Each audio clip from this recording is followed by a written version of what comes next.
Hi, my name is Sonja and I come from Osijek in Croatia.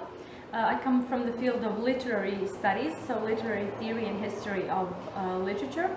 And on Monday I gave a presentation about narrative techniques, so that's my field. But in the practical parts, in the workshop, I'm trying to go outside of my comfort zone and I'm tackling drawing and sketching.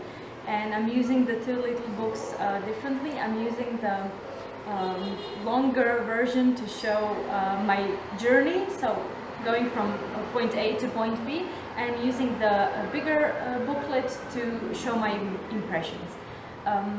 What I loved about the workshop is its interdisciplinarity, the vast choices it provides for the participants, and actually I love the tours we did yesterday, especially the tour of the archaeological site. I'm Lucas Carneiro actually. I'm coming from Portugal. I'm doing a PhD in the Yeditepe University, and I applied for this workshop because I am also working with myths and also with archaeological findings in Portugal, and I thought that it related really well with the theme of this workshop, and I guess I am here trying to find out some clues for my own research, but also, of course, I am very interested in the history of the Mediterranean, and I don't know, just trying to get positive things from both this experience and trying to get things for my own research. The myth around the borders, it's really interesting to me, both for my research and for my artistic production. So it's something I try to, when we think about myth, actually I think about narratives. I mean, the ways in which we do construct narratives that are then in the subconscious imaginary of our collectiveness.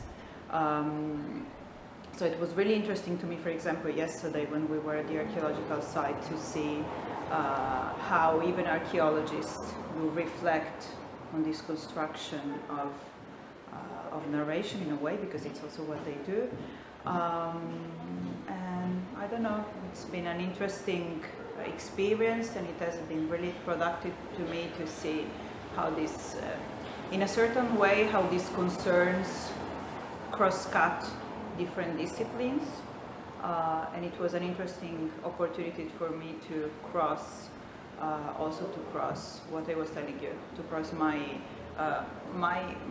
academic research with my production. So it's something I had really never experienced before, and it has been nice so far. When I learned about this workshop about city and myth, I thought that it would be really interesting to dig into Troya and how this myth was created. What was the context? What was the environmental context? What was,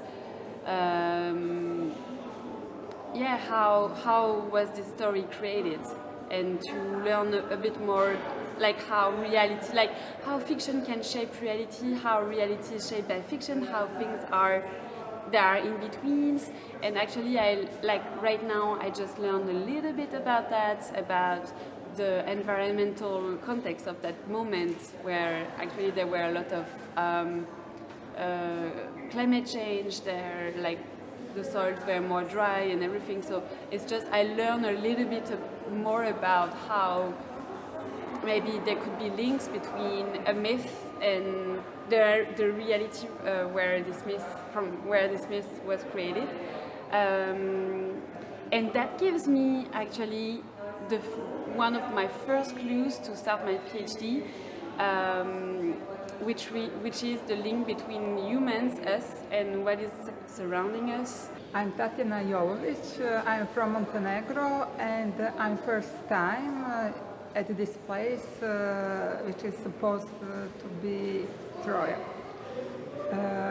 It's a very special feeling here. This museum is a place where you can combine all these artifacts which are exposed with all all the things you already know about Troy.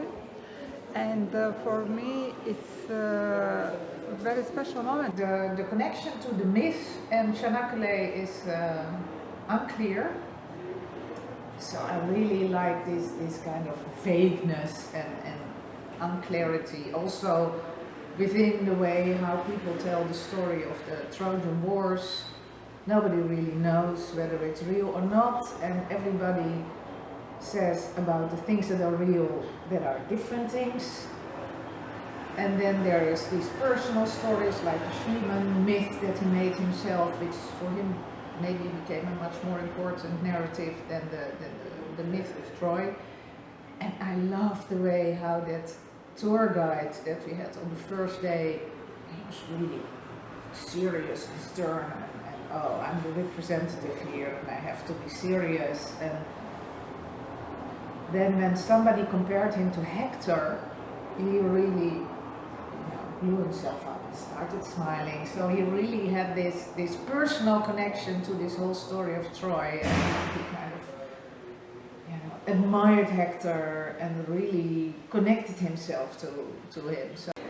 My name is Juliana. I'm from Brazil, but I live in Lisbon, where I student. I am a PhD student, and it's a very special experience. And I feel like I am enter in a history book or in a literature book. So I'm very happy and maybe a little emotional to know all of this and to have so many information about Troya. It's a very good experience. I'm happy.